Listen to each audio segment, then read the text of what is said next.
Mr. Nations, for having me out to your house. You know, at the end of the day, I love these houses. This house is 1 year younger than me. This house was built in 1963. It's a cast-in-place foundation that's poured concrete in between two forms. So what you have is a concrete footing, followed by a concrete wall with a concrete floor then poured. So those are called cold joints as to how they're connected together.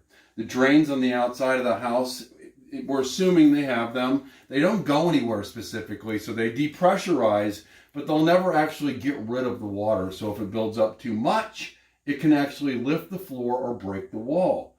A 3,000-pound pour, the strength of the concrete might be what we have. In 36 gallons of water, 300 pounds breaks it. So we have a gutter that the cable guy so kindly tucked all of his cables in behind the back of the gutter to hide them, that the gutters stick out past the fascia, and that's rotted the fascia. The water's ran by, so the gutters weren't working properly. Thousands of gallons of water hit the back of the house, which then resulted in them actually getting mud through the floor and the wall. Now, there might be a wall crack that we'll have to deal with too, but I don't see it outside. Now, there is an addition sticks out here, so we'll be prepared to deal with what we will find after the wall's open. But having said that, once the gutters are fixed, now you've taken care of your why it was so exasperated, and then the rest of it will be subsoil water, water that's below the floor. This way we can keep the house dry. Now the back of the house presents itself with the water and things ease out as it goes to the front. So the rear wall of the house runs, the addition being right here and over. Foundation's in great shape. I mean, great shape. There's a little pinhole around that drain, but that's just where water was able to escape hydrostatically.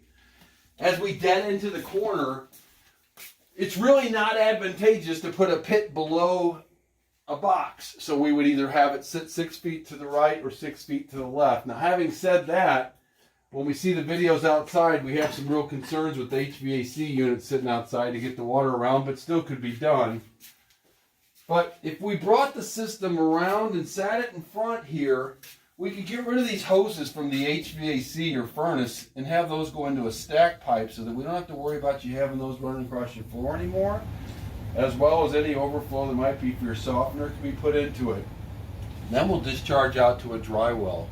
This wall isn't that long, so we're going to make it to where you've got a pretty good opportunity to go ahead and do that, make it economical for you. So at the end of the day, guess what? We're buying a waterproofing system. Woohoo! You won't call anybody and tell them, I promise. But it's good news and it's good for you. Thanks.